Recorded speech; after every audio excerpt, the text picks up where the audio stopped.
بھٹو صاحب کے دور میں شراب پر پابندی تھی۔ ضیاء الحق صاحب نے مزید پابندی لگا دی۔ سعادت حسن منٹو کو میں نے خط میں ان حالات کی تفصیل لکھی۔ منٹو کا جواب آیا۔ منٹو کو خط میں نے صدر ضیاء الحق کے دور میں لکھا تھا۔ انور، زمین پر تم سے ملاقات نہیں ہوئی، مگر تمہارا خط پڑھ کر یوں لگتا ہے کہ ہماری صدیوں سے جان پہچان ہے۔ غالب کو جتنا تم چاہتے ہو اتنا ہی میں چاہتا ہوں۔ ہندوستان میں جو فلم مرزا غالب بنی تھی وہ کہانی میں نے لکھی تھی۔ سریا مجھے پسند تھی، مگر مجھے معلوم نہیں تھا بھارت بھوشن مرزا غالب کا کردار ادا کریں گے۔ تمہیں پاکستان سے محبت ہے، مجھے بھی پاکستان سے محبت تھی۔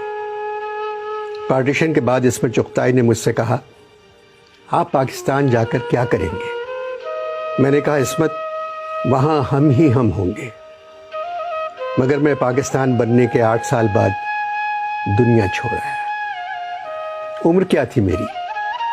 43 برس۔ مختلف افسانے لکھنے پر مجھے کئی دفعہ جیل ہوئی۔ جب بھی کبھی میں نے معقول افسانہ لکھا مجھے جیل جانا پڑا۔ تم نے اپنے خط میں لکھا ہے، ضیاء الحق صاحب نے شراب پر مزید پابندی عائد کر دی ہے۔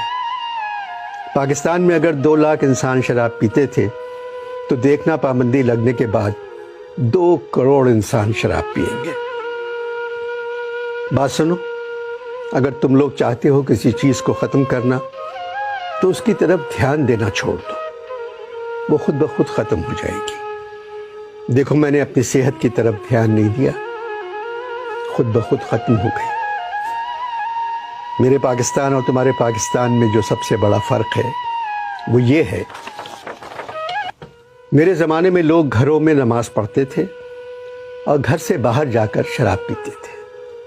اب تمہارے پاکستان میں لوگ باہر جا کر نماز پڑھتے ہیں تاکہ دوسرے لوگ انہیں مسجد جاتا ہوا دیکھ لیں، اور شراب اپنے اپنے گھروں میں اپنے والدین اور بچوں کے سامنے پینے لگے۔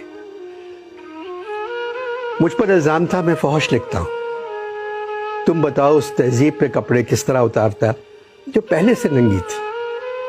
میں معاشرے میں بکھری ہوئی غلاظت پر سفیدی کرنے کے بجائے غلاظت کو دیکھتا تھا اور لکھ دیتا تھا۔ ان لوگوں نے ایک محلے میں لوگوں کے جانے پر پابندی لگائی، نتیجہ کیا نکلا؟ وہ محلہ تو خالی ہو گیا، مگر لاہور میں بڑی بڑی سوسائٹیاں محلہ بنی۔